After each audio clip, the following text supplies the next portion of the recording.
book, Overcoming Trauma Through Yoga. So this is the second part of our two-part series. So last time that we got together, we went through chapters 1 through 4, and we're going to review them. Since it's just you and me right now, we're going to go in depth. If you have any questions, let me know. And then we're going to go through chapters 5 through the conclusion. I guess a little bit about why I wanted to share this as a teacher here at the front. I shared a little bit of my personal story last time. So I was 39 years old so I'm 42 now. I was 39 when I found out that all the depression and anxiety that I had been experiencing was actually under the umbrella of complex trauma. And so I always knew that there was kind of something, and that me and my brothers were very aware that we experienced a lot of shit growing up, but we didn't really understand it and really didn't know the implications of what that meant moving forward into adulthood, And so it's been really powerful for me to learn that the symptoms I was experiencing is actually symptoms of complex PTSD over just depression or anxiety or OCD, right? It was really nice to have a little bit of a broader picture, and it was like, wow, okay, this actually feels very validating. It feels very, it makes a lot of sense, because sometimes when you go to talk therapy and you talk about depression and anxiety, it can be this never-ending cycle sometimes. So it's good to have these little moments of whoa, is this, this is what I'm dealing with, right? Exactly. And then my personal experience with yoga and yoga helping me, and this is me being very honest and open. And I think today's a perfect day for that because it just happens to be my 5-year anniversary of being sober off of alcohol. I was an alcoholic for 20 years. Started when I was 18, and I really struggled with it. And that was because I experienced a lot of shit that I didn't know how to deal with. I didn't have the proper coping mechanisms. I had no support, and so I just unfortunately fell into addiction pretty quick and pretty severely, and that was, that's a rough path to take. But yoga has been kind of my very slow guiding light. I started kind of casually at a young age, but then as I got older and I started practicing more and more, it's really helped me in more ways than I can express right here and now in being a better human in more, in lots of aspects. So when they asked about a book club, I was like, I would love to talk about this because this is something that's really important to me. And I've read this book a dozen times at least. I use it for reference. I think it's a really lovely little guide. So it was written by David Emerson and Elizabeth Hopper. So David Emerson was is a yoga teacher, and then Elizabeth Hopper is a psychologist, PhD. And so they came together to create this little gem of a book. And there is a research institute, the JRI, that's doing a lot of research in supporting or finding out if yoga really is helping victims of trauma. And so they're starting to put in place some research, and that's helping to really give some valid support in that it helps versus it just being hearsay, right? I hope that makes sense. But, yeah, that does, yeah. I got a science background, so I'm that makes sense. Cool. I do not have a science background, so they talk about it. Yeah, where it's something's true, but then they're like, we need the data to Exactly, you need the data to support it. I can feel that it's true, but people need data, and it makes a lot of sense. Yeah. So let's review what the first part of the book was that you missed from last time. And so, a big common denominator of all traumas, and I highlighted kind of all the main points that I want to make sure I cover. So, and maybe you can relate with this. A main denominator or experience of people who experience trauma is that they become disconnected from their bodies, right? Is that something that maybe you're a little familiar with or understand? Yeah. Yeah. I'm like, even wanted to say to your like first point of just recognizing recently in your life that it's like trauma that caused like depression and anxiety. I feel like that just happened for me like in the last like year or two. And I'm like finally using that word to like put it, and I'm like understanding that more. Yeah. But yeah, like it's made my vocabulary more rich to understand that, because before I was like, I don't know, there's something wrong with me. Like I just always feel stressed out. And you know, now I can actually have a more educated vocabulary to express like what I've actually been experiencing, which I'm grateful for. Okay, so a disconnection from the body, and you know, the goal of psychoanalysis is to help the patient acknowledge, experience, and bear reality, right? Now, that could be interpreted different ways, but essentially being able to cope with the stressors in life, right, that bring stress to us. Another thing, so sometimes we're not even aware that we're experiencing the symptoms of trauma, like I shared, like I didn't know until I was 39. Sometimes we can experience something and not really have much reaction to it until weeks, months, maybe even years later. And so we need to really be respectful of people who are experiencing these symptoms, because sometimes they happen not realized for a really long time, you know, and then they can come up in really mysterious ways, you know. So what else?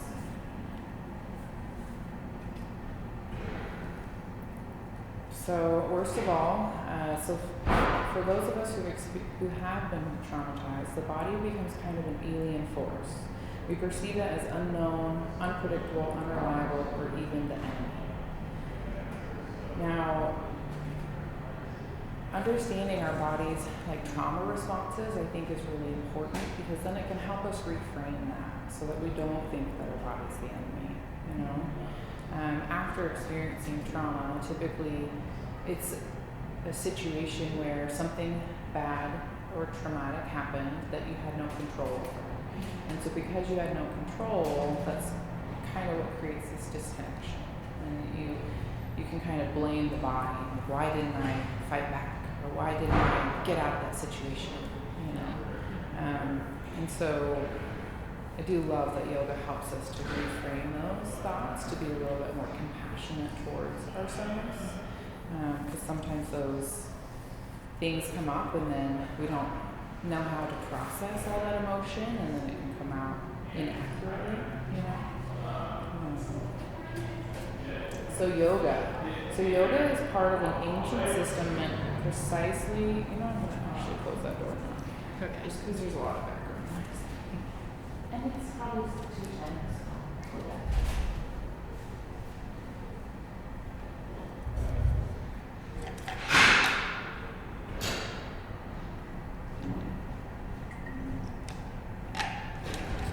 So like with your experience with yoga, you know, just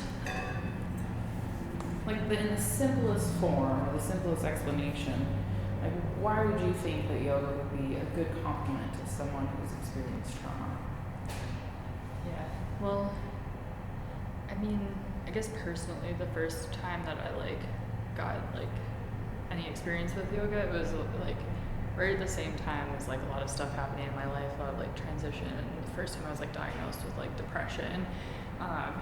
But I remember going to this small studio, and it was they had more I guess workshop intentional stuff. I remember we did a little ceremony where we burned stuff we wanted to release, and I felt it was more like meditative and like connection based, and like I remember when I was younger thinking like yoga is like exercise or like stretching, Right. but then like once I like experienced it in that way, I was like, well, this is actually more healing and like more than just like even like with like body healing, I guess, if that makes sense. Yeah. So yeah.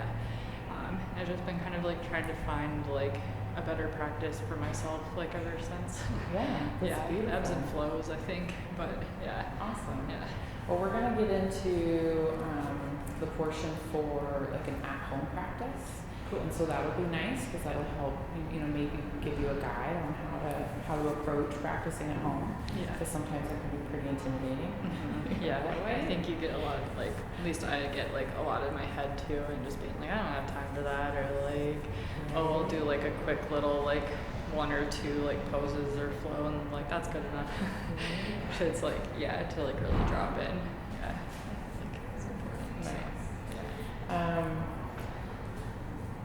So, So before we move on, one thing that we had talked about last time that I think is important to just like discern between, and it's just a simple thing, but a valuable differentiation between what PTSD is compared to complex PTSD.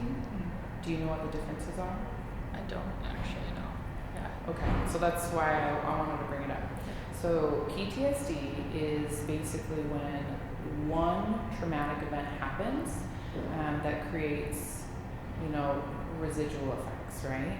And then complex trauma is when multiple events happen over an extended amount of time.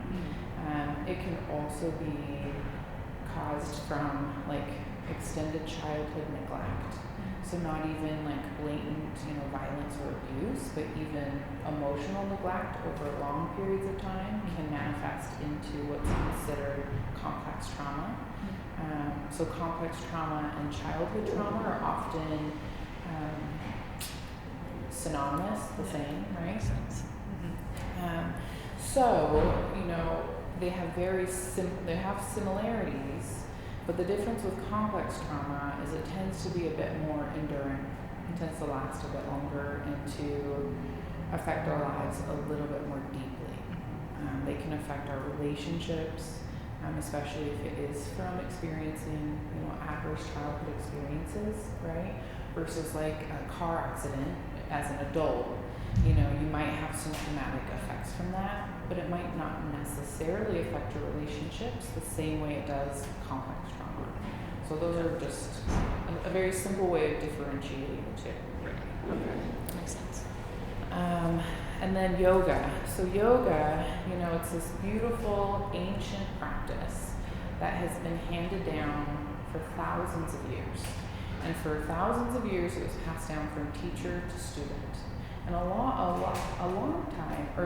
of times, the student would actually live with the guru or the teacher, and in those intimate quarters and intimate living situation, the guru could kind of see what the student really needed to work on. So it used to be, in a potentially like very intimate environment.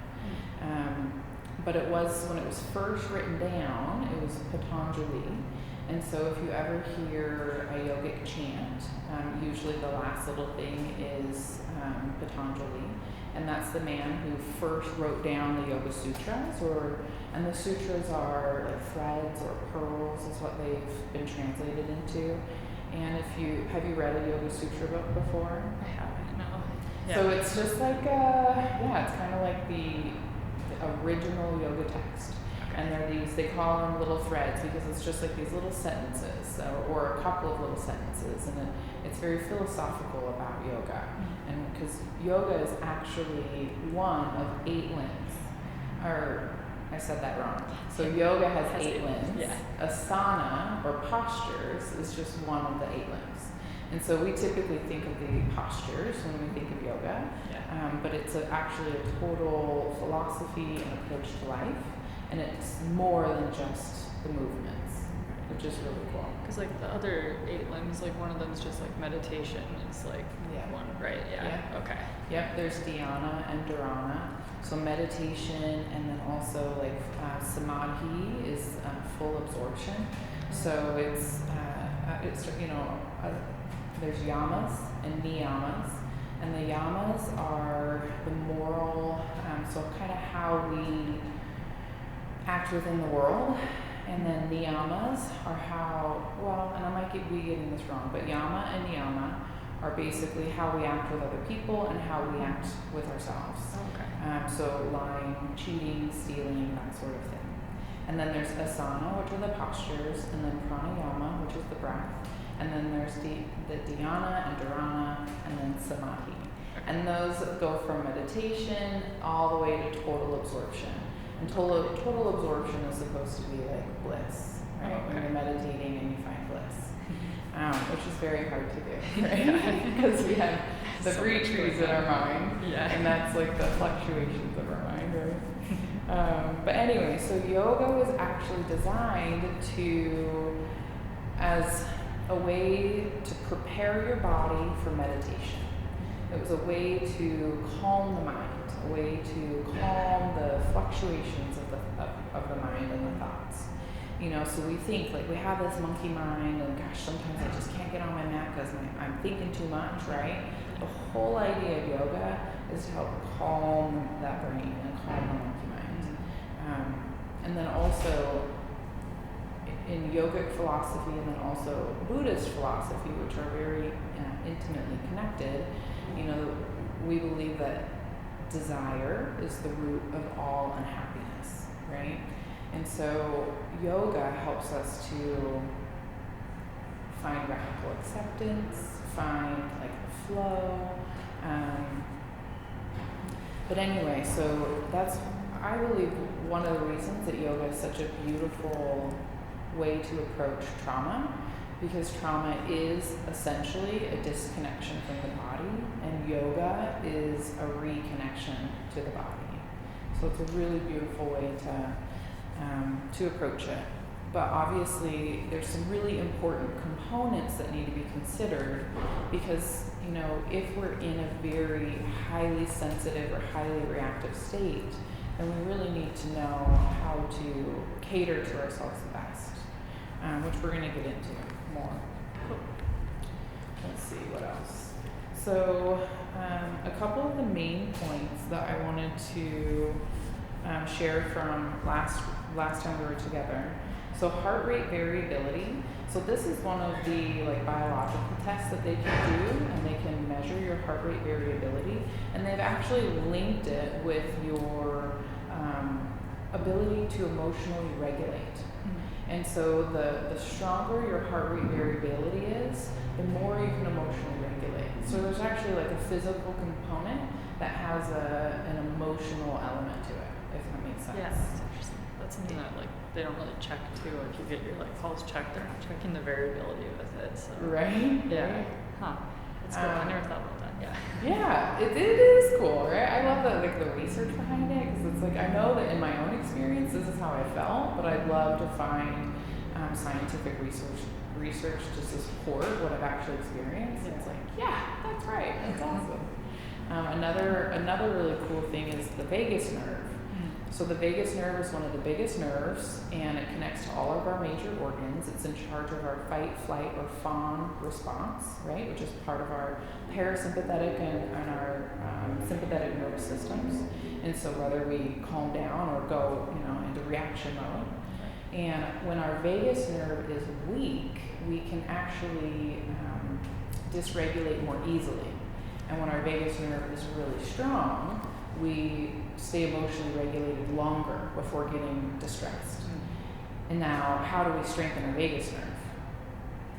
Through breathing exercises, which is amazing. Yeah. And we'll do some breathing exercises at the end of this. We'll finish this with some breathing. Awesome. But isn't that cool? Yeah. When I found that out, I was like, no wonder. It's no wonder I keep doing yoga. It's so good. Got the tool right there. Okay, so let's move on.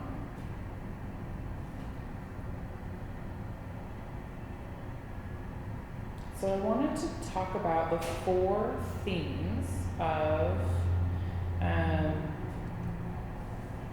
This talks about different. Oh, this is valid. Let's do this.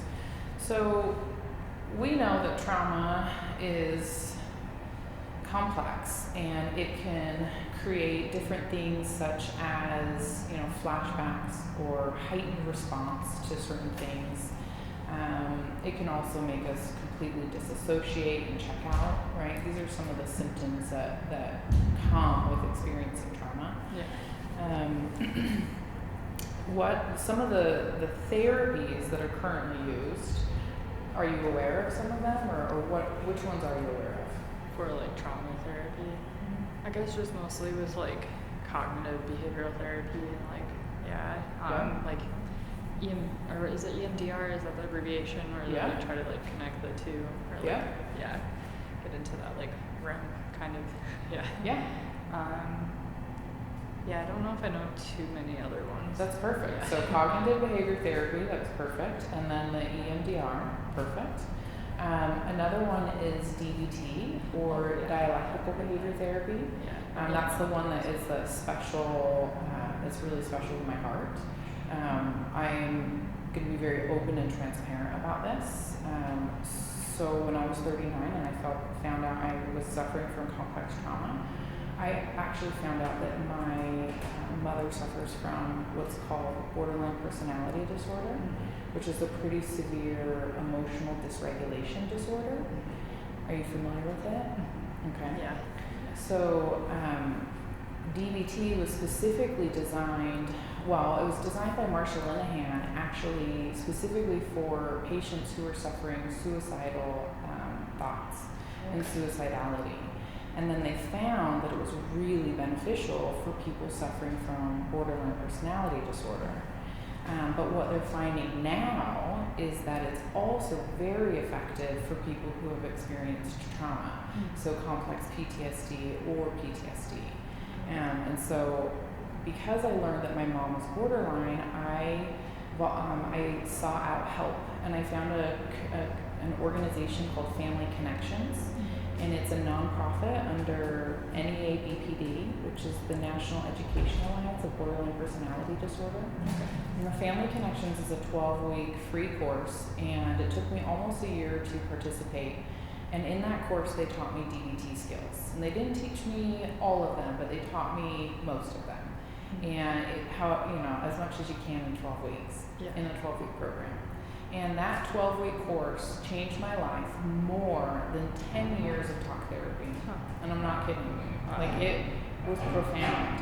And I didn't quite get it. Because it was so new, and it was such new information, and I quite literally had to change the way I thought. I had to change some of my core beliefs. And so it was really like this kind of slow process. But I remember about 3 or 4 months after the program where I had this like moment of clarity, and I was like, whoa, that actually changed my life. It was really powerful for me to learn that. And it's affected all of my relationships in a really positive way. And I'm super grateful that I've been able to learn those skills. And so because it's helped me so much, I volunteer for the organization and I teach those skills now. And so DBT is something that I'm super familiar with, and I really love to share about it because it's very powerful. But I'm not too familiar with it, I guess. You are? I'm not too familiar with it. I've heard it before, but I'm like, I don't know exactly what it means in practice, but maybe I'll get into it. Yeah, it does refer to quite a bit of DBT in here, even though it's not totally talking about it, but we'll address it. Okay. But yeah, so you were right on with cognitive behavior therapy, EMDR, and then the DBT. So those are different ways that they use to treat trauma. Currently, if you go to the doctor. And then also medication, of course, too, is another option. The one thing that I really love about yoga and DBT is that it is a more holistic option that you don't have to take medication for. Because typically medication is given as more of a temporary solution versus a permanent solution. Right. And I really believe that yoga and DBT skills are your permanent solution, as well as cognitive behavior therapy as well, of course.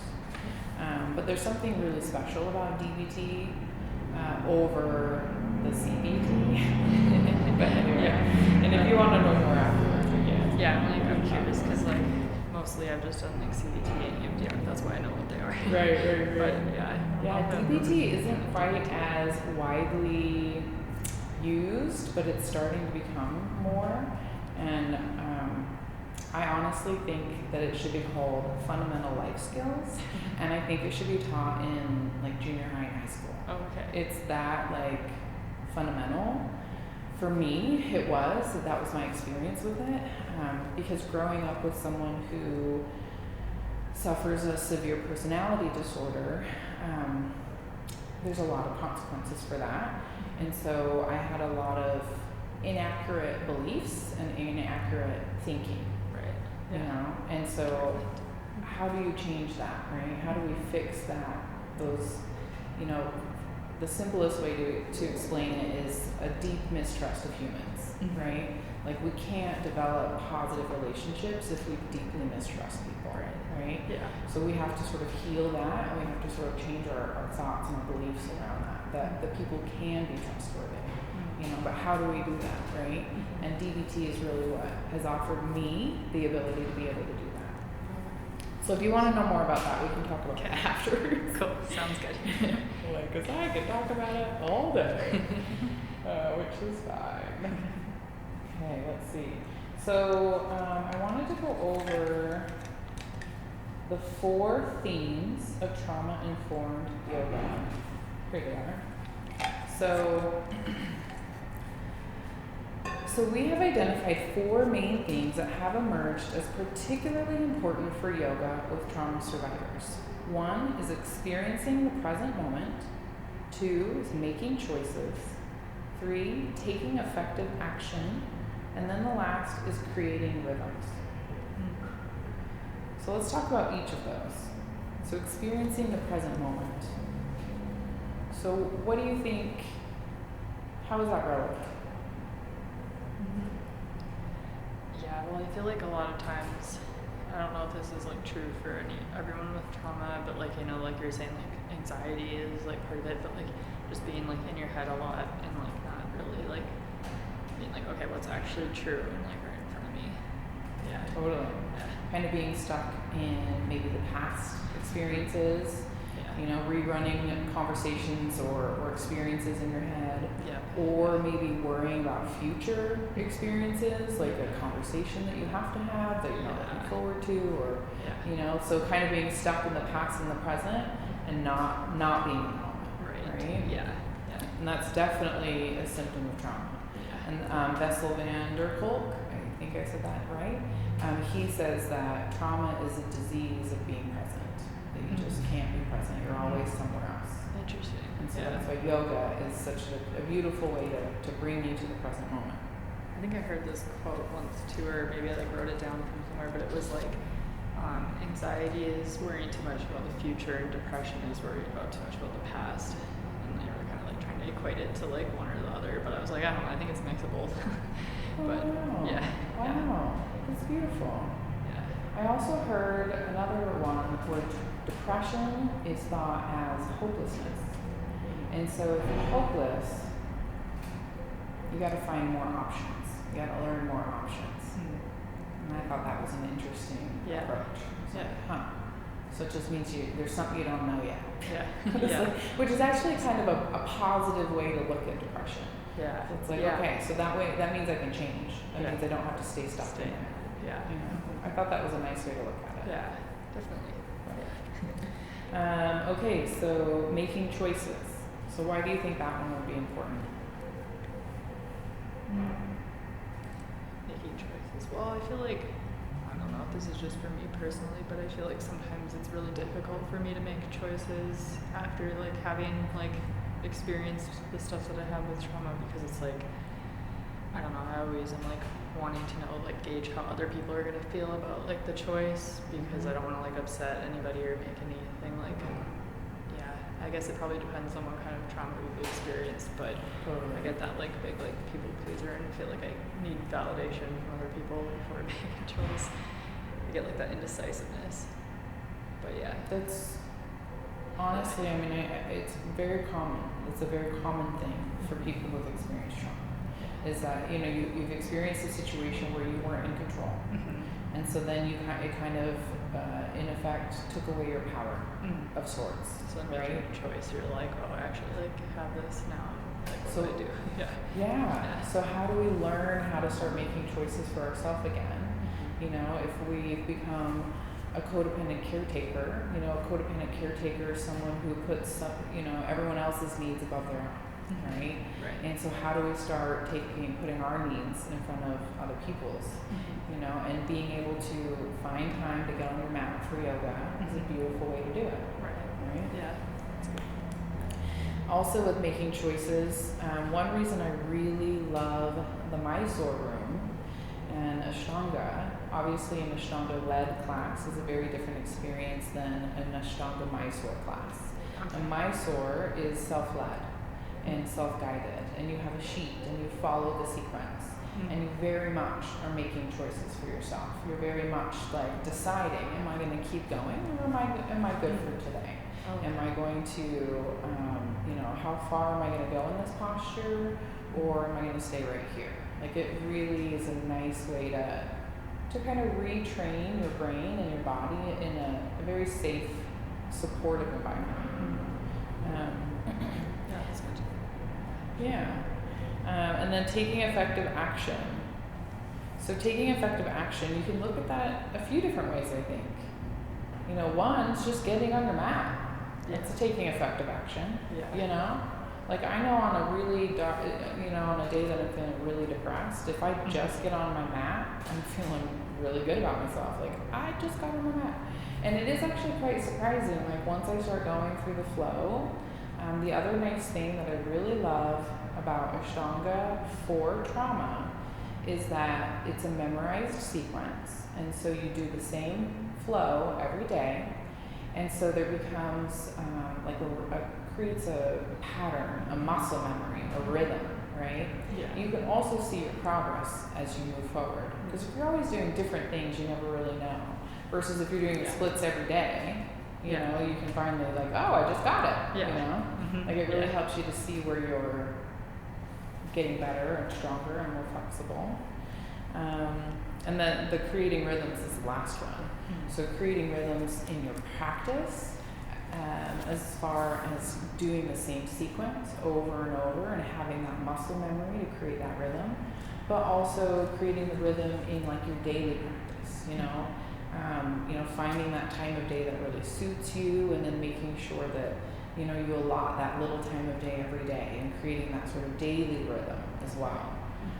And then another way I think that you can look at creating rhythms is in a led class, in a group setting, where, you know, because unfortunately one of the effects of trauma is it can be isolation, where we tend to isolate ourselves out of protection and self-preservation, right?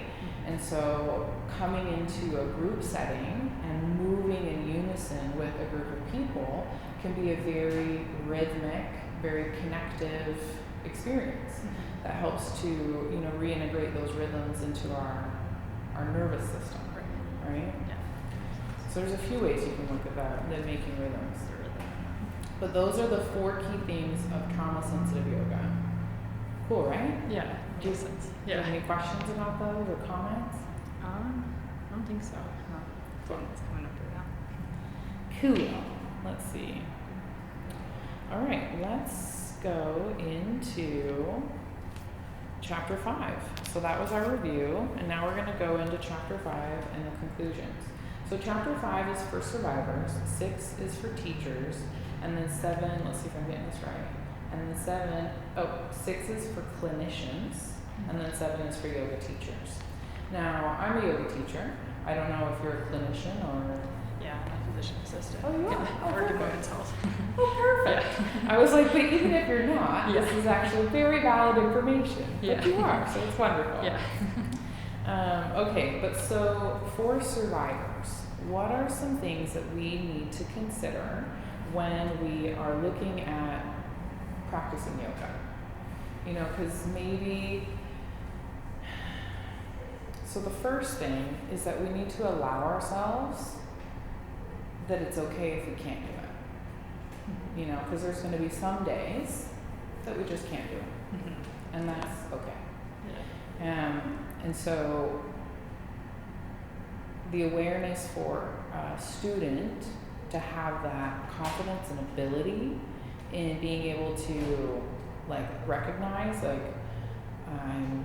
or like if they're in a class and they're really not feeling it, you know, like we need to know that it's okay to get up and leave, you know, like people, it's really important that a trauma survivor, if they're in a situation that they are not comfortable, that they have the power to get up and to move and to get out of the situation, right. Even if it's yoga. Yeah. And so it is something that needs to be just really, you know, respected and just, what's the right word? You know, non-judgmental space, you know, no judgment and just lots of compassion. Because there's some days that we're just not going to feel it, and that's okay. And maybe we just get on our mat and breathe. Yeah. And that would be okay, you know. So allowing ourselves a little bit of like compassion and tolerance of like, if I don't make it, it's okay. Yeah. And also, because typically another symptom of, I know with childhood trauma, is that we can have a really loud inner critic. And when we're in a yoga class, we can, that inner critic can get really loud. You know, like, you know, like we can get really mad at ourselves for not like reaching our toes or not looking the way that person looks, you know? Yeah. And so a really important message for someone who is trying to, who is considering, you know, bringing yoga into their lives, is that, you know, it might potentially be a triggering situation, you know, and so, and the goal isn't to never get triggered, right? Because that's impossible. We're human beings with a nervous system that have past experiences, right? So that's impossible. The goal is that when we do get triggered, that we can learn to regulate more quickly and perhaps to, you know, take care of ourselves in a way that we can, you know, soothe our senses in a way, versus getting really judgmental of ourselves and like, oh, I can't, you know. I know with my experience, like I'd get mad at myself for getting emotional, and then I would like shame myself for getting emotional, like how dare you, just stop crying, you know. And that really isn't helpful, and it's not compassionate, and we're not healing if we're treating ourselves that way, you know. So, you know, these messages that they share in this book for survivors, we think are really thoughtful, because it just allows you a lot of room to be your own boss and to really, you know, really take ownership and leadership. And, you know, recognizing perhaps like if a teacher is maybe not suited for you, like if, you know, if that teacher was a little bit triggering for you because of their speech or the way that they spoke to you, then maybe find another teacher. And don't give up totally, you know, like give it a few shots before giving up, because yoga is amazing. Yeah. And so it can help you, but also if you go to the wrong teacher that like maybe your personalities don't work, you know, then that can kind of throw you off. Right? Yeah. Yeah, so I'm just going to read this from the book. When thinking about whether or not you are ready for a yoga class, please be willing to decide that the time is not right for you. And just be okay with that. If the time's not right, if you're too sensitive or if you're just not feeling it, sometimes we just need to rest, and that's okay. If you do decide to go to a class, be aware that triggers will probably come up, even under the best of circumstances, but part of your work is to recognize those triggers and to be able to respond appropriately. Can I leave a class if it becomes uncomfortable for any reason? Yeah, the answer is yes. Absolutely, yes. Yeah. I absolutely can. Definitely didn't the couple times I've experienced that. Right. Well, and that's why it's important to share this. Yeah. Right? Is because it's true. I've been in a situation where I was really like upset in a class, and it was my own stuff that I was dealing with, and I probably should have left, and I didn't. And that was me not respecting myself, you know? Yeah. And so learning how to take care of your needs, to be able to like step out of a situation, that's learning the effective action, right? Like these are skills that we are trying to develop, Right. you know? Yeah. Can I ask a yoga teacher to not touch me? Yeah. Absolutely. So that's a big, it's a very important topic, and one that I have found a teacher that is very good, and the reason, and I understand this now, but the reason I was drawn to her is because she didn't touch me hardly ever. And I was like, that was good. It made me feel safe. Yeah. Right? I have had situations where I went into a class and they got really, really touchy. Yeah. And like with the assists and I didn't like it. Yeah. And it was very uncomfortable for me, you know. So if that's the situation, then please let your yoga teacher know. And they will be very respectful. Or their response will tell you if they're a good teacher for you or not. Yeah. Okay. Yeah. That's interesting to think. Huh? Yeah, I'm like, that's interesting to think, because now I'm like thinking back about other like teachers that I've had that I've liked, and I'm like, yeah, I think the ones that I've liked haven't used any touch either. Right. Yeah. Right. Yeah, I'm very drawn to my teacher because she's very respectful, and she only comes really when I'm like looking at her like, okay, I need your help now, you know. Yeah. And that's just because it needs to be a healing, safe space. You know. Yeah. And that's something that teachers that are not trauma informed maybe aren't aware of. And so if you do go to a class and that is something that bothers you, then definitely be like, hey, just so you know, like, I prefer no assist today, and it can be as simple as that. And they're like, oh yeah, no problem, And sometimes they'll have teachers with cards, assist or no assist, But you'll definitely find the teacher that's right for you. And then, hopefully they just keep on going. Okay, so having an at-home practice. How do we get prepared? How do we get prepared for an at-home practice? I don't think there's really you don't have to prepare it necessarily, just do it. I don't know. You gotta find some space. Yeah. Honestly, you only need the space the size of your mat. If that's all you got, that's good enough.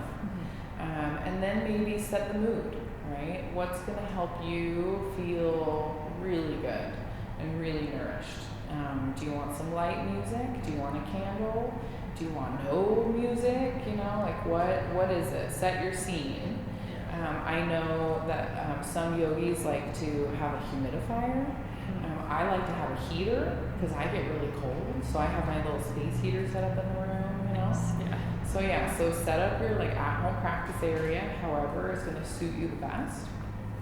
And then, so we're going to I'm going to walk through a couple so they've actually have a lovely sequence for trauma-informed yoga. And we're going to walk through the postures, and then we're going to do them together. Okay? And, we're doing good on time, so. Okay, so there's seated mountain, which is comfortable, easy seated position, or also on the knees. And then I'm just going to talk through them. We're going to do also noticing the breath and some sun breaths and neck rolls. And then we're going to go into shoulder circles and then do tabletop. And then going into child's pose. And then we're going to do child's pose side stretch. So you can see the pictures. So I'm just going to kind of sharing with you what we're about to do. We're going to do this together. So then some side stretches, cat-cows, and then we're going to come into standing pose, and then do tree posture. And then after tree, so it's going to be a very gentle flow, we're going to do chair pose, and then standing forward fold. And then we'll just finish with a little bridge pose, and then rest. Okay? So let's do it. Let me get this out, because I want to do this sequence. All right. Okay, so seated mountain pose. So go ahead and find a nice comfortable seat. put your hands either on your thighs or on your knees. And go ahead and close your eyes. And just draw the awareness to your breath. And start to notice your breath without changing anything yet. And then inhaling through your nose, begin to lengthen your inhale. And then lengthen your exhale, really pushing out that air on the end of the exhale. And continue to do this for a few rounds.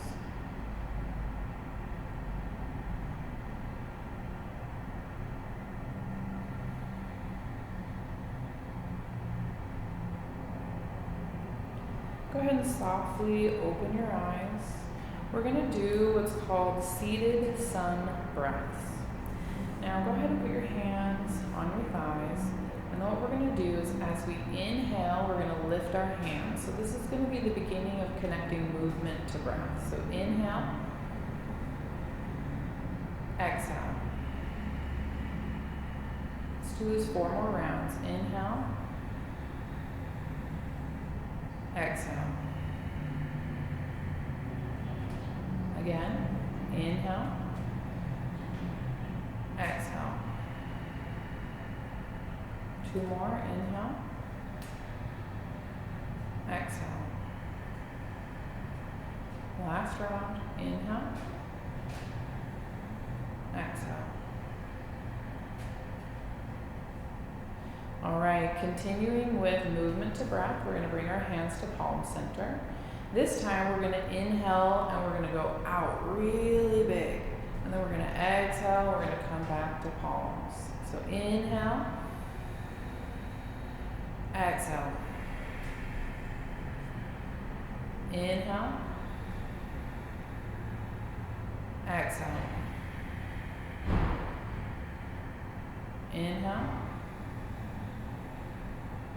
exhale. Again. Exhale. Last round, inhale. And exhale.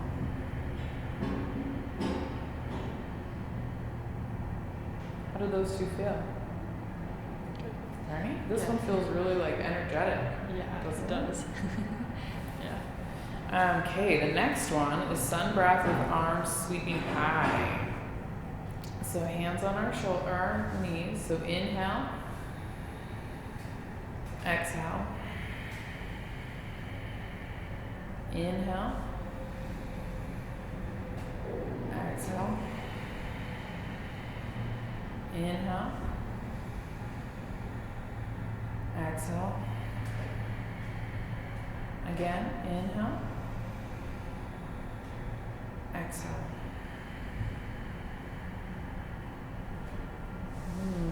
That one feels very expansive. You'll notice there's like an energetic qualities to these. So if you're feeling depressed or sad, if you do this and you physically move with your breath, you'll actually feel quite like lifted afterwards. Did you experience that at all? A little, yeah. Mm-hmm. Like, or am I just making it up? No, sorry. Yeah. Okay, so the next one we're going to do is seated neck rolls. And what I'd like you to do for this one is really draw the attention to where you feel the sensation, okay? Go ahead and close your eyes. Inhale here at center. And then exhaling and slowly bringing your right ear to the right shoulder. Feeling the sensation on the left side. And just gently resting and breathing.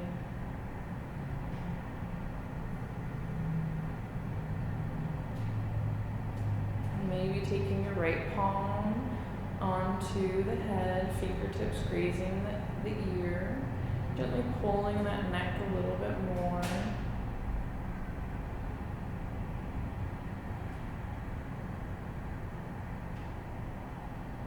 And then with your fingertips, go ahead and bring your head back to center. Inhale here. Exhale, let that left ear fall to the left shoulder. Stay here for a couple breaths, feeling that sensation on the right side.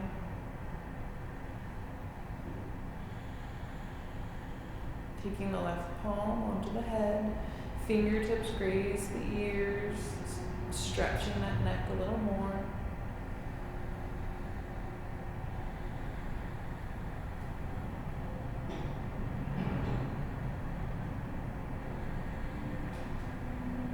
Inhaling, pushing your head back to center.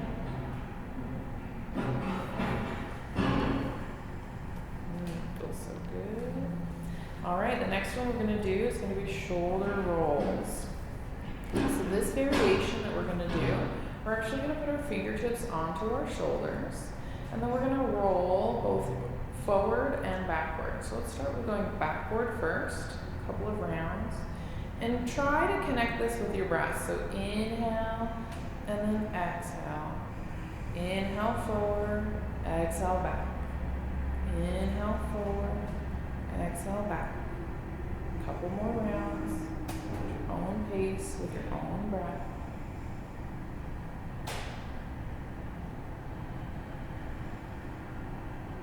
Now let's reverse this now. Moving forward, inhaling forward, exhaling back. Inhaling forward, exhaling back.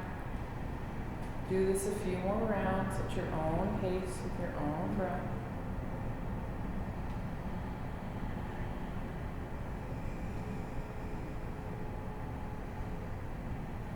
And then coming to center when you feel good. All right, so let's move into tabletop position.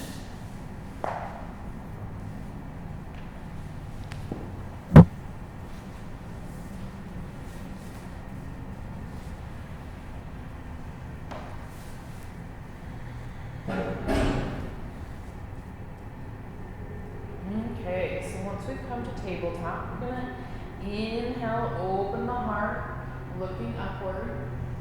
And then exhaling, tucking the tailbone, looking towards your navel. Inhaling up. Exhaling down. Do this for a few rounds at your own pace with your own breath.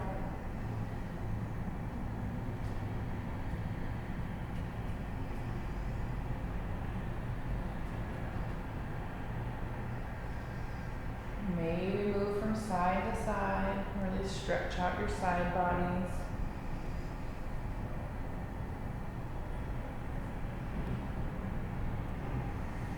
And then go right down into child's pose. You can bring your knees really wide, toes together. And then walk your hands out in front of you, bringing your chest towards the earth. And then just rest and breathe here for 5 breaths.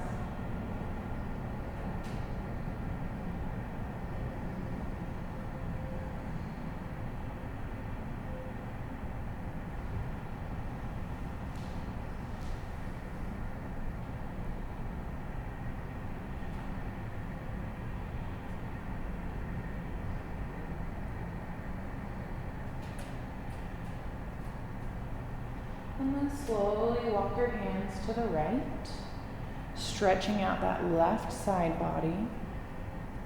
Again, bringing that chest toward the earth.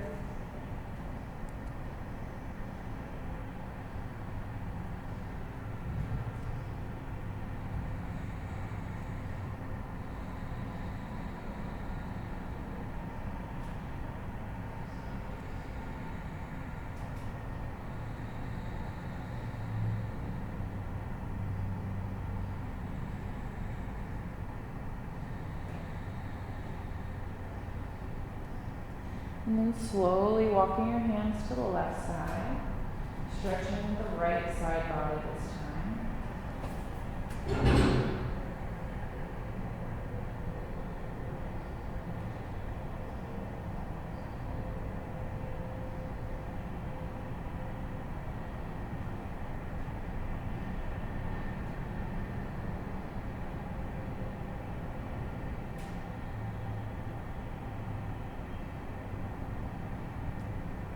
And then slowly make your way to center. center, pushing yourself back up.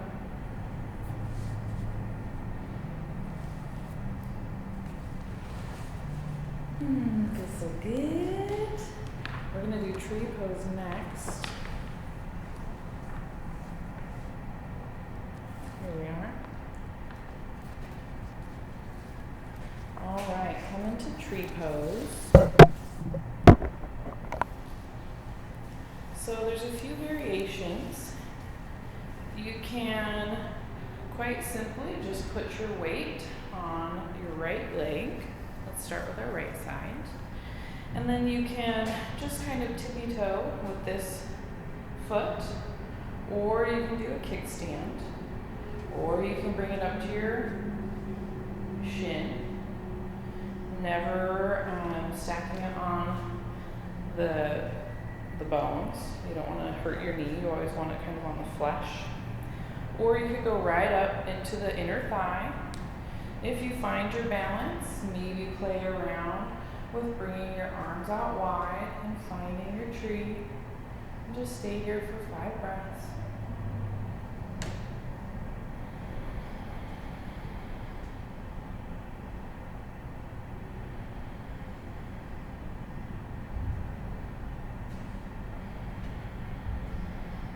If you find yourself feel wobbly, try to ground through 4 corners of your foot.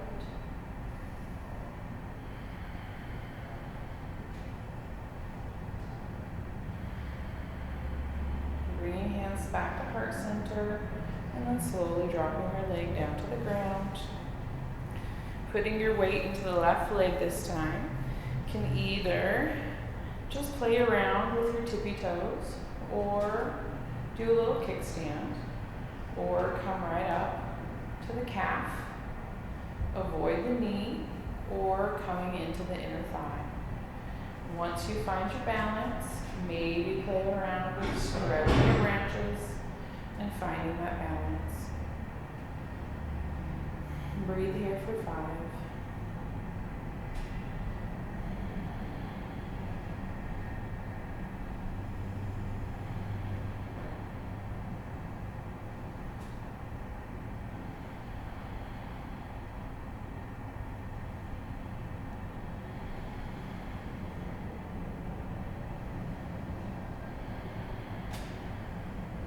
Bring the hands back to palms.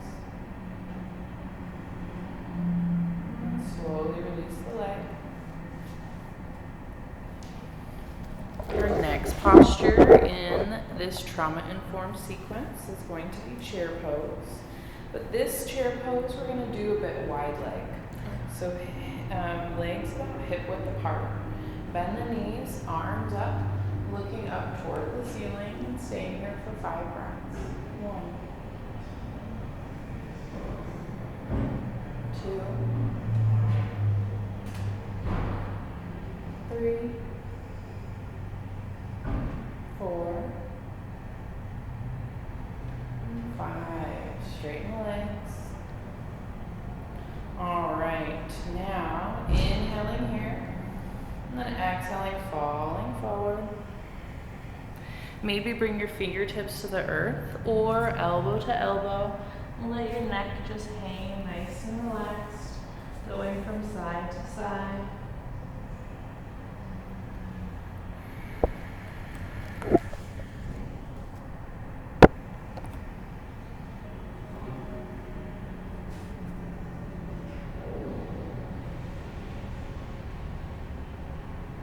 Once you feel good, you can slowly inhale and roll your spine back up.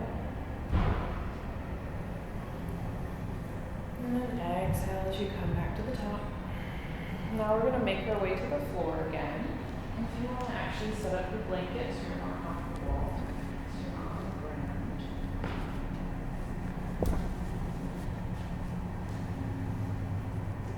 So we're going to do some soft back bends or bridge pose. So you're going to lay down on your back. Bring your heels to your sits bones.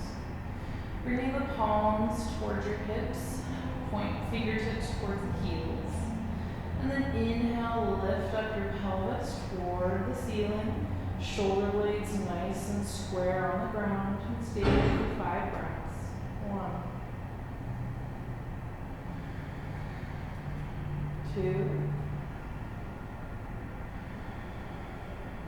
3, and 4, and 5. Exhaling slowly, bringing that spine onto the ground. And just outstretch your legs. Just stay here for a moment.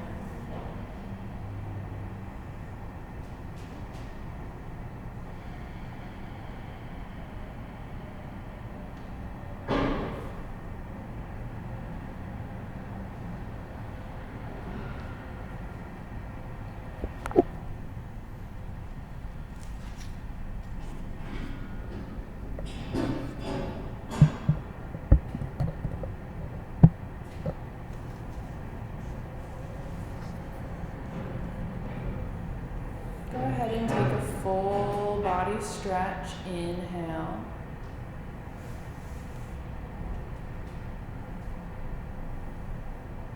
And then open your arms out wide like a T. Really taking up space. And then hug your knees into your chest. And give yourself a nice hug. Maybe roll around a little bit.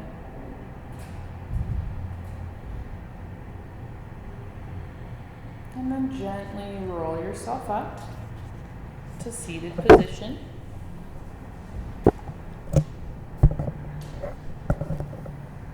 And then we're going to do just a very gentle boat pose.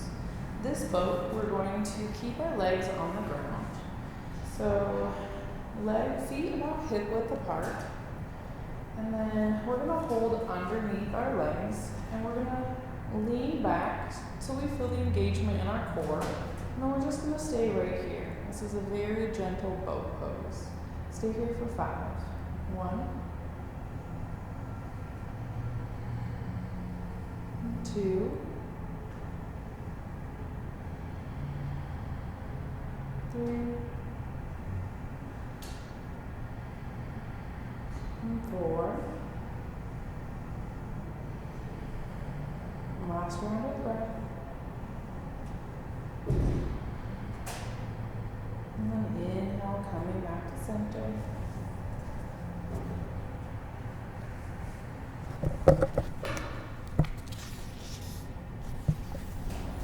All right. Extend your legs out in front of you.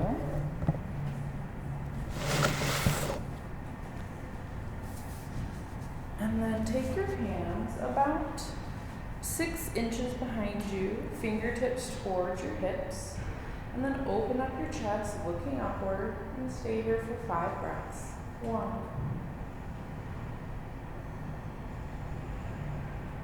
2,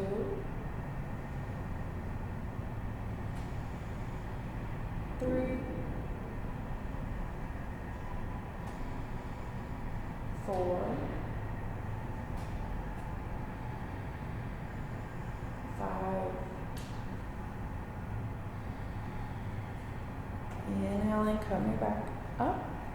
And then we're going to bring our right leg in, bottom of the right foot into the inner left thigh, creating a 90-degree angle. Grab both your feet, your left foot with both your hands. And then inhaling, looking up, and then exhaling, falling forward, and just staying here for 5 breaths. 1,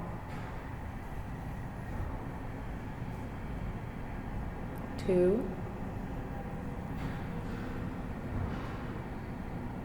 3,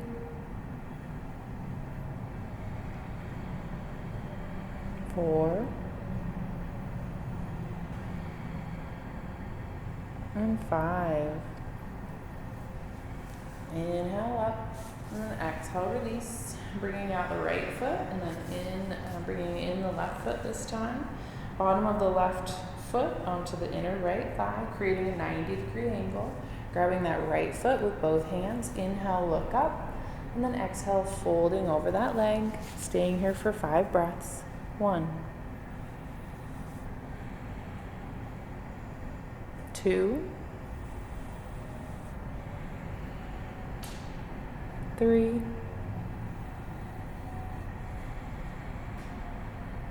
4, and 5. Inhale, keep the bind, look up, and then exhale, release. Very gentle.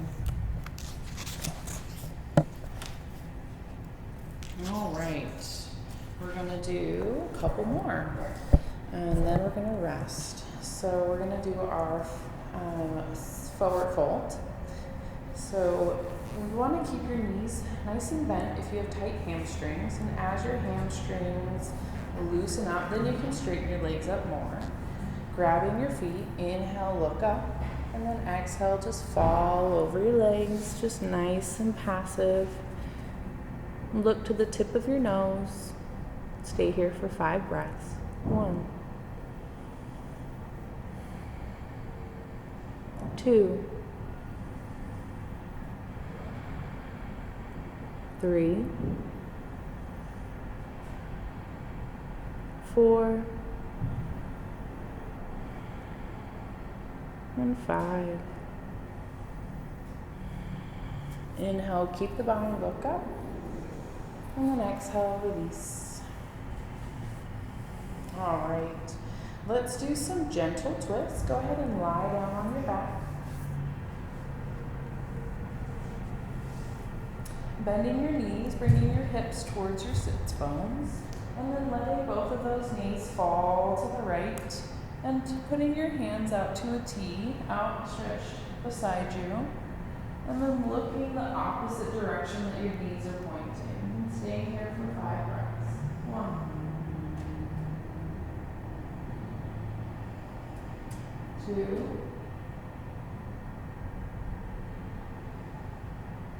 3, 4,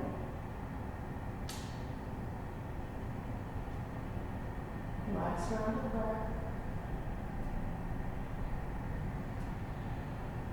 Inhale, bringing your knees up to center, and then exhaling, letting them fall to the opposite side, looking to the opposite side of your knees, staying here for 5 breaths. 1,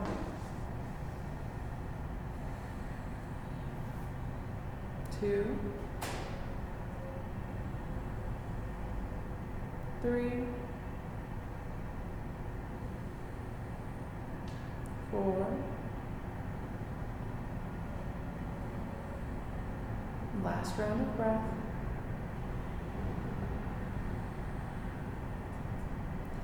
Inhale your knees back to center. Extend your legs out long.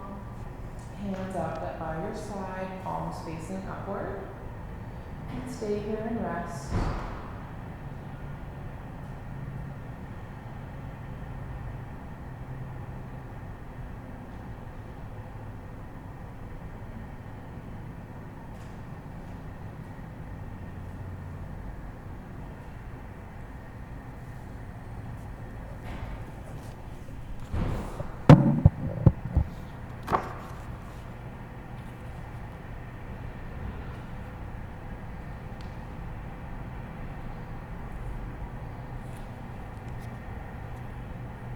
Begin to wiggle your toes and your fingers.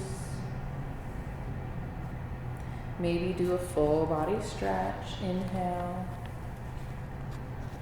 And then you can either gently push yourself up, or you can do a full body inhale stretch and then exhale, sit up.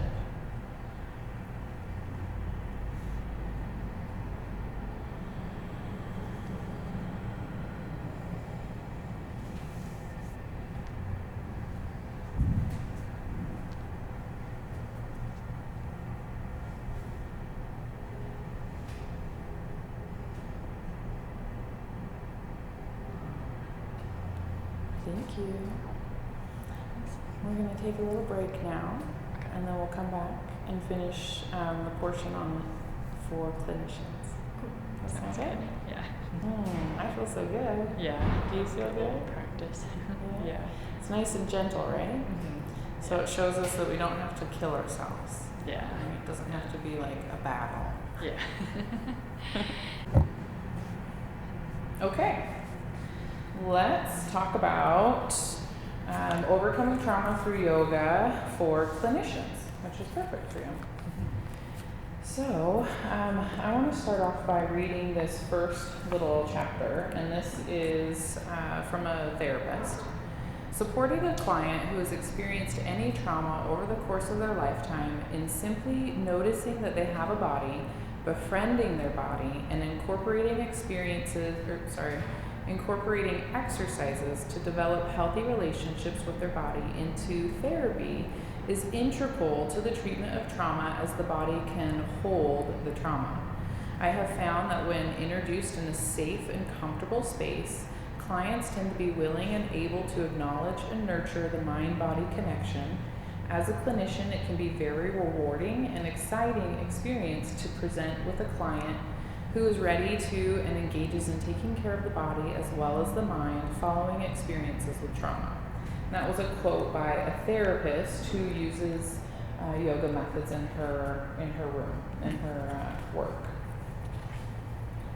So it's generally helpful for the facilitator to have a personal experience of yoga.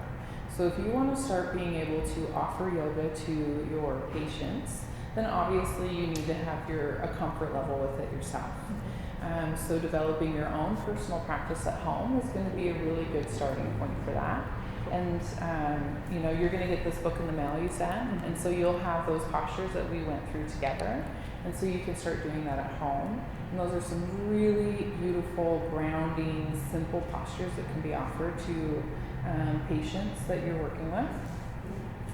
And then what else? Finding your yoga voice. So honestly, it just comes with practice. So doing it a lot, just kind of, and maybe practicing at home, maybe practicing like either, walking yourself through it, just like I did, like, okay, now we're gonna lie down and extend our legs and, breathe in or whatever. But the more you practice, the easier that yoga voice will come. But basically, the approaches that we really need to consider when we're speaking to a potential, trauma patient or a patient who's experienced trauma, is offering a lot of options. Never being very like direct or barking orders, right? Because if you're barking orders and you're kind of speaking in that tone, that could be very triggering.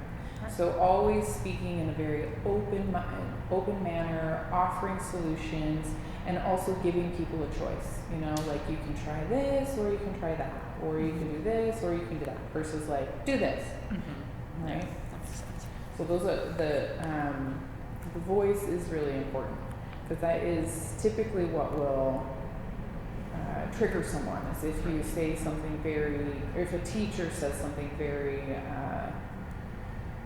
like a drill sergeant, it can be like, oh, because it like takes your own personal autonomy away, and it can be a little upsetting. So also practicing along with your clients. So just like I did with you, where I just sort of showed you, all right, I'm gonna go ahead and lie down and then bend our knees, and then you can also, do the postures with them. And that's also gonna help so that you don't feel silly, or the patient doesn't feel silly just like doing it on their own if you're doing it together.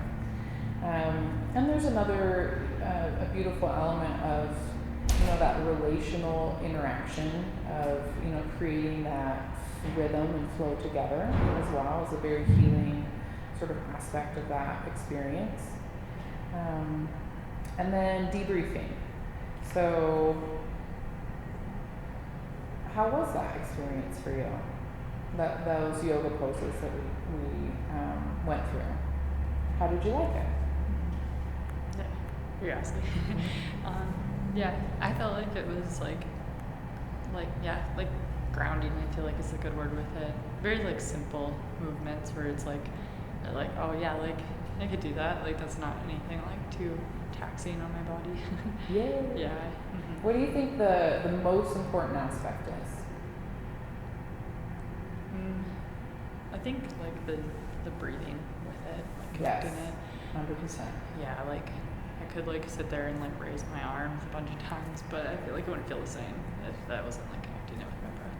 Right, yeah. Connecting that movement with the breath, there's something really, really helps you be very present. Mm-hmm. That's kind of the best way I can describe it. Yeah. It just brings me right to the present. Right. Mm-hmm. Awesome. So when you're asking, when you do that with a patient, you do a few movements and you breathe with them, and then you ask them, how did that feel? And were there any challenges and anything that you didn't like, and then really listen. So was there anything that you didn't like about that? Or that was uncomfortable? Nothing that was uncomfortable. I feel like if I'm like doing it by myself, I might not like have the motivation to like go all the way to the end of it, like feeling like maybe bored of it or something. But I don't know. Okay. Yeah, that's what my worry would be with it. And then at the end too, I'm like, I think I'd like longer shavasana at the end. Okay. So I think That's that was fair. my one thing where I was like, oh, I wish I could have laid there longer. Yeah, I know. But I know, that's totally fair. And honestly, I should have given you a longer shavasana. it's okay. But we're just a little, Yeah. I also wanted to give you a break. But Yeah. I guess that could have been a break. Yeah. Okay, and then obviously, in order to, if you're gonna offer this for a patient and show them like this is something that you could do, then you're gonna want to encourage them to do it at home, and just find what works for you. Offering them, if it works to do it first thing in the morning or at the end of your day, and make it easy. Maybe set a timer for 20 minutes, and you only maybe get through a few of the postures, and that's okay. Like whatever it is that you need to help, because I do know that time is so valuable and precious, and that can be one of the hardest things is to get on your mat. But if you can just sort of dedicate, commit to 20 minutes a day of getting on your mat, maybe, trying to get that from your patients, really encouraging them to be consistent with the practice, because that's how we get the results, Yeah. What else? And then, another important aspect when you are doing yoga at home is to be very, especially when we have a history of trauma, to be very aware of our somatic experiences, so where we're feeling things. And I know, because people can hold trauma in different places. We've been told in the past by different teachers that we hold trauma in the hips, right? And then we go into a deep pigeon and suddenly we want to cry, Right. I've also had it where I've held like a tension in my throat and my chest, and I can tell if like I'm feeling this tension here, then that's kind of a signal to me that like I'm upset about something, and so I have to get curious and investigate, right? So those somatic experiences that we have are oftentimes trying to tell us something, so allowing our yoga, our yoga practice to be a moment where we can really tap in and really, ask ourselves, like, what are we feeling and where are we feeling it, I have my boyfriend, he has a shoulder issue, and it flares up when he's highly stressed. When he's highly stressed, all of a sudden it's just locked and he can't hardly move it, So being aware of maybe like, where am I feeling it, and is there something going on right now that's perhaps causing it? Because getting curious is really what helps us to fine tune it so that we can, take care of ourselves better and nurture ourselves better. That makes sense, yeah. All right. Any questions or comments so far?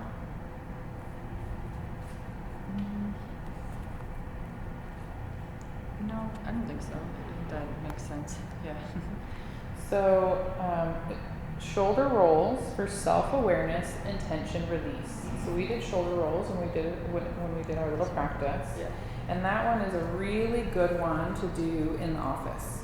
If you don't have a space in the mat, you'll notice when you receive this book for clinicians, there's actually more chair postures than there are laying down. Oh, I can't find it, but that's okay. That's good.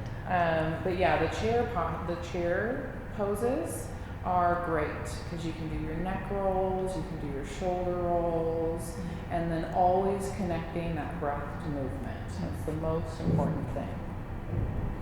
And then matching yoga-based interventions to your goals.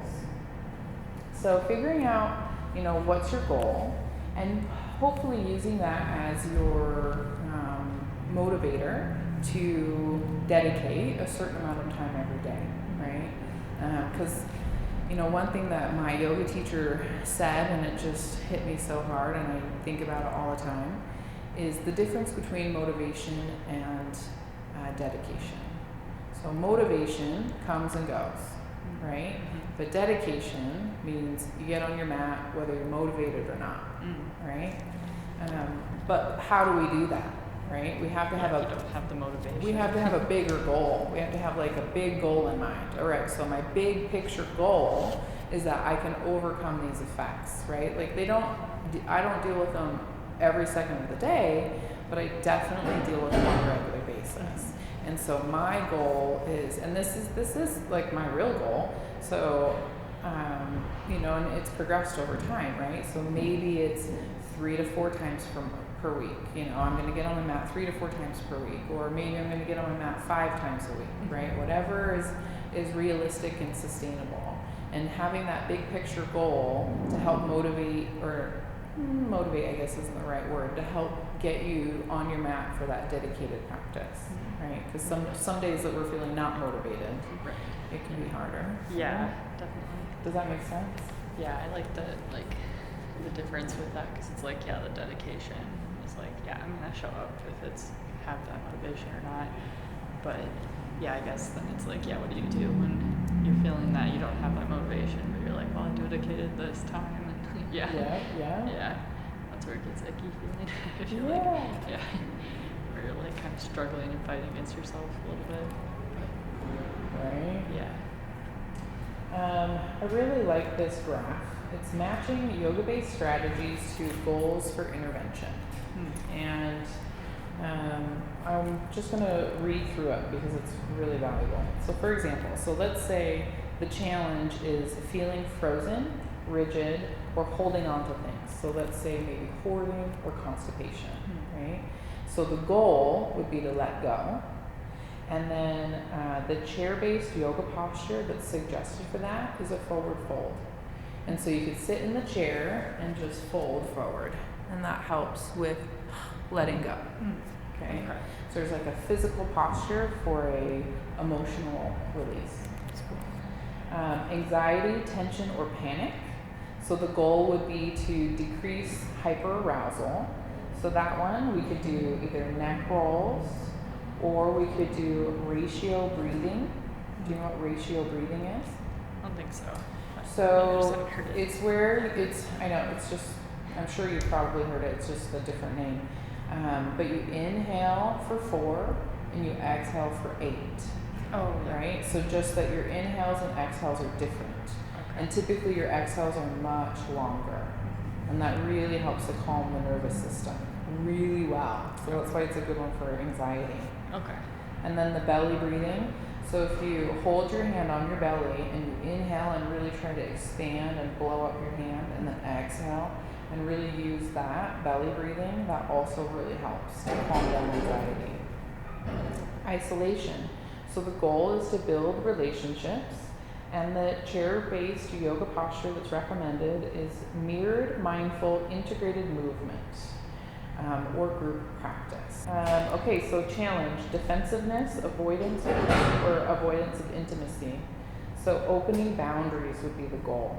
And then how would we do this? With sun breaths. And that's where we we're inhaling and then inhaling out and then exhaling in. Inhaling and exhaling. Right? And that really helps to like open our energy up. So if we're feeling avoidant and defensive, we're probably feeling more collapsed, and that helps to open us up. Okay. Can you see how these are like energetic movements to approach different kind of emotional states? Yeah. It's rad, right? Yeah. I think it's awesome. Yeah. Emotionally overwhelmed or unprotected. So the goal would be containment, and a great one would be child's pose, right? So this is a really, there's more. I won't go through them all. But I love this because I think it's a really beautiful way at looking at helping our clients or our students. Yeah. Okay, I'm going to read this little highlighted part. Many trauma survivors develop a heightened sense of fear and anxiety about the future. They may also be frequently triggered, which brings them back into the past. The present focus of yoga encourages living in the moment. Consider experimenting with the following exercise as a way of creating a present moment focus. So, living in the present, noticing your feet on the ground. So this is another exercise that you can do. And you want to do this actually with bare feet. So we're going to take our socks off.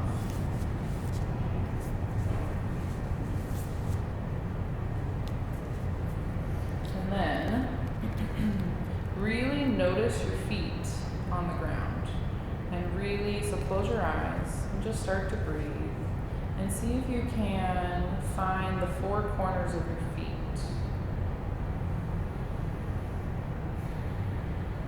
And see what sensations come up.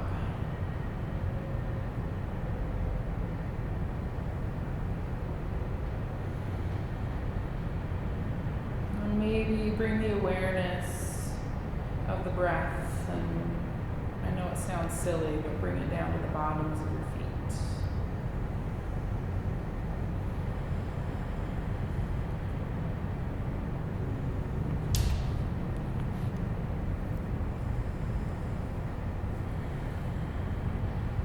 And then gently open your eyes. And you can come to comfortable seated position. Have you ever heard of earthing or forest bathing? Mm-hmm. Yeah. Isn't it amazing? Yeah. So it's just another example of how getting our feet on the ground or the earth is actually very therapeutic for us. We're in a day and age where we wear lots of shoes, and our feet are disconnected from the earth. Yeah. And it's very grounding in many ways to get our feet onto the ground. Okay, so the core skills of DBT are, so dialectical behavior therapy. One is mindfulness, and we know that yoga also offers us mindfulness. And do you think, are you willing, is there a way that you could describe mindfulness really simply? Or how would you? Yeah. I've described it a bunch before in the past, but I feel like it's like, I guess maybe just more like being more aware of like what your mind is like telling you, I guess, in a way. Like taking a step back from your thoughts and like watching them more than like being like entrapped in them. I Totally. guess. Yeah. Not being like not attaching to your thoughts. Yeah. Maybe trying to be the observer of your thoughts, For me, mindfulness is remembering the big picture in moments of distress.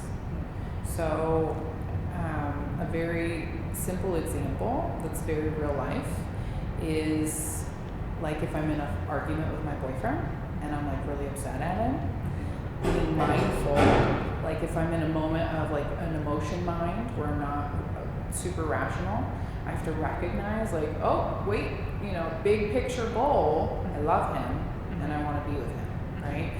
So I need to one step away and go calm down, right? And so that's like how I think of it. Right. It's like that big picture goal that you have to remind yourself of when you're in this, like, because sometimes we can get in this reeling, where our mind's reeling, or we just think the worst, or We can get into cognitive distortions, right? So how do we get out of that? And for me, it's always like, okay, I got to remind myself, what's the big picture here? What's the big goal, right? Yeah. And that helps me to sort of, okay, bring it down. Yeah. That's a good way to put it too. Yeah. Right? Mm-hmm. No, I think that those are both amazing. Okay, so distress tolerance. So that's another part of dialectical behavior therapy, and that's another aspect of what yoga helps us with. So distress tolerance. So it teaches us, so obviously, like we're doing these crazy postures, and I'm in this crazy pose, and my hamstring is screaming at me, right? And what do I do when my hamstring is screaming at me? Do I, obviously we don't want to push ourselves to pain, but we can sit in a little bit of discomfort and know that it's temporary, So yoga, I think, is such a beautiful way of us learning that, like, very valuable lesson, is that we can sit in discomfort and we can breathe through it, and it's only temporary, right? Yeah. Because I think when we get into our trauma brain, it's basically like live or die. We get into that mode It's like of like, we gotta protect, is like scary. right? Yeah. Right? Yeah. And so, yeah. So when we get into that like protect mode or fight or flight mode, right?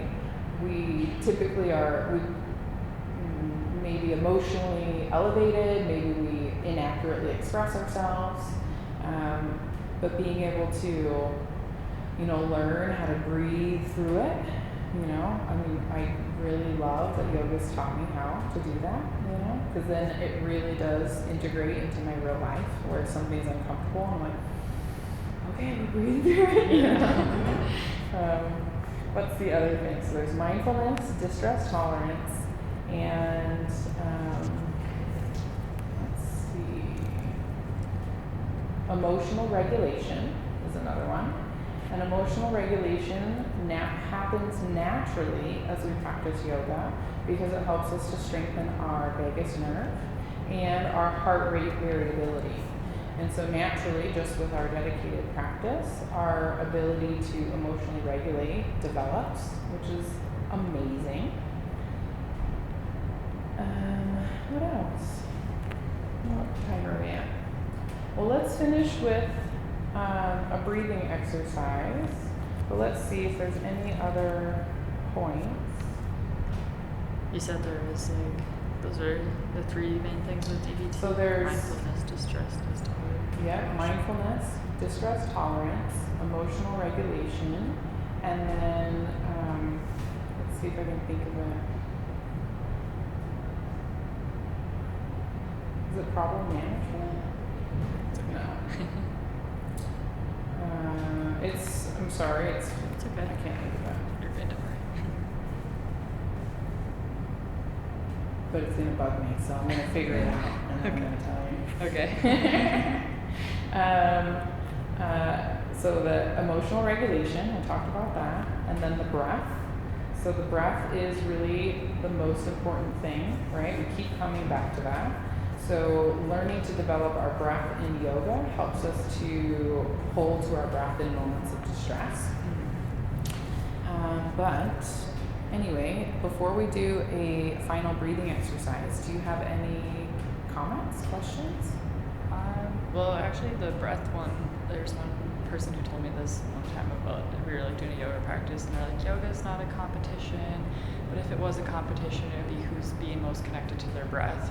Yeah. And I was like, oh, I like that. Yeah. Because I feel like before, it's like, you kind of like look around the room and you're like, that person who did that pose really good, and kind of go back to that like self-critic or something. Yeah. And then when it's like, oh yeah, if I just like think about like who's actually staying connected to their breath, the only one you can judge that about is yourself, and like it helps you just like stay inward. And I was like, yeah, when someone said that, I was like, that helped a lot. Yay! Yeah. Good. Yeah. Well, let's finish with doing that ratio breathing. Okay. Because that one's a really good one for emotional regulation and for the vagal nerve toning. It helps us to tone that vagus nerve. So, yeah, go ahead and find a nice, comfortable seat. Put your hands on your thighs. Close your eyes. And begin to breathe in through your nose and lengthen your breath. And then exhale through your nose, lengthening your exhale.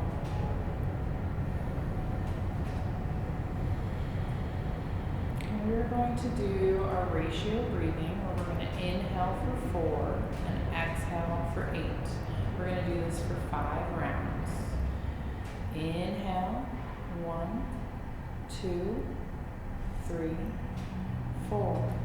Exhale, 1, 2, 3, 4, 5, 6, 7, 8.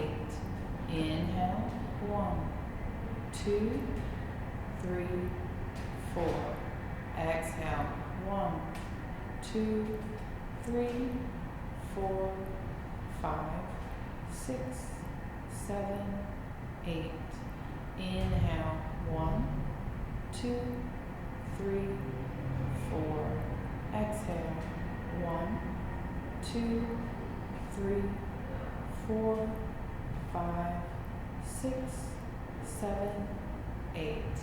Inhale, 1, 2, 3, 4. Exhale, 1, 2, 3, 4, 5, 6, 7, 8. Inhale, 1, 2, 3, 4.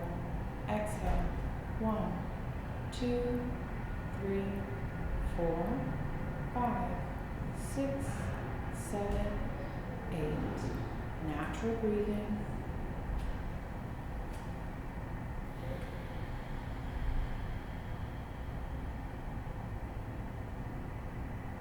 And gently open your eyes.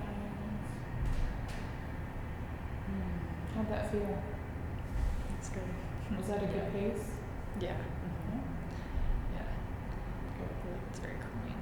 I actually was remembering too, like when I was little, when I was like in like middle school or high school, like I don't know, I just get a lot of anxiety before sleep, and I remember I like randomly found like something like that on the internet that was like you just breathe like to the counts of this before you fall asleep, and it was like like 4 in, like hold for like 5, and then breathe out for like 8 or something like that. Nice. Yeah. Good. So it's kind of like cool when you like hear it again later. You're like, okay, this all makes Good. sense. Like, yeah, Good. yeah. That one where you extend the exhale is very calming to the nervous system. Another really simple one is counted box breathing, Oh yeah. where if you just think you count for 4, hold for 4, exhale for 4, hold for 4, inhale 4, you just keep going around. Yeah. You can even do the finger thing too, if Yeah. that helps, because that kind of helps like focus the attention in your mind too. There's like one therapist that gave me like a YouTube link to a video where it was like it counted for 4 and then made like a beep sound, like a really gentle like sound at the end of the 4 count. So then you just like, and it had like the little screen showing the box, but then you could just like close your eyes and just listen to the beep, and it was like super relaxing because you don't have to like count. Then you're like, all right, Right. yeah, Nice. yeah. Nice. Yeah, breathing is awesome. Yeah, someone else told me too, like there's like, just to like breathe like through like a pursed lip, because then that slows your breathing naturally too. Yeah. Like the breath out. Yeah, Sharice taught me that one. Okay. Have you learned from Sharice yet? I don't know. She's I don't one of the think so. teachers here. Okay. Yeah, she talks about Vegas breathing too. Oh, okay. Nice. Okay, I'll have to Yeah. look out for one of her classes then too. Yeah, there's also, and this isn't quite breathing, but if you ever have trouble sleeping, there's music that they have the beat is to your resting heart rate.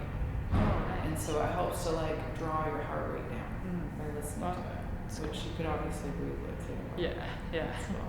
That's a good one too. Oh, thank you. Yeah, thanks. Thanks I for hope taking this the was- time. I hope this was informative. It was good. helpful. Yeah, it was really good.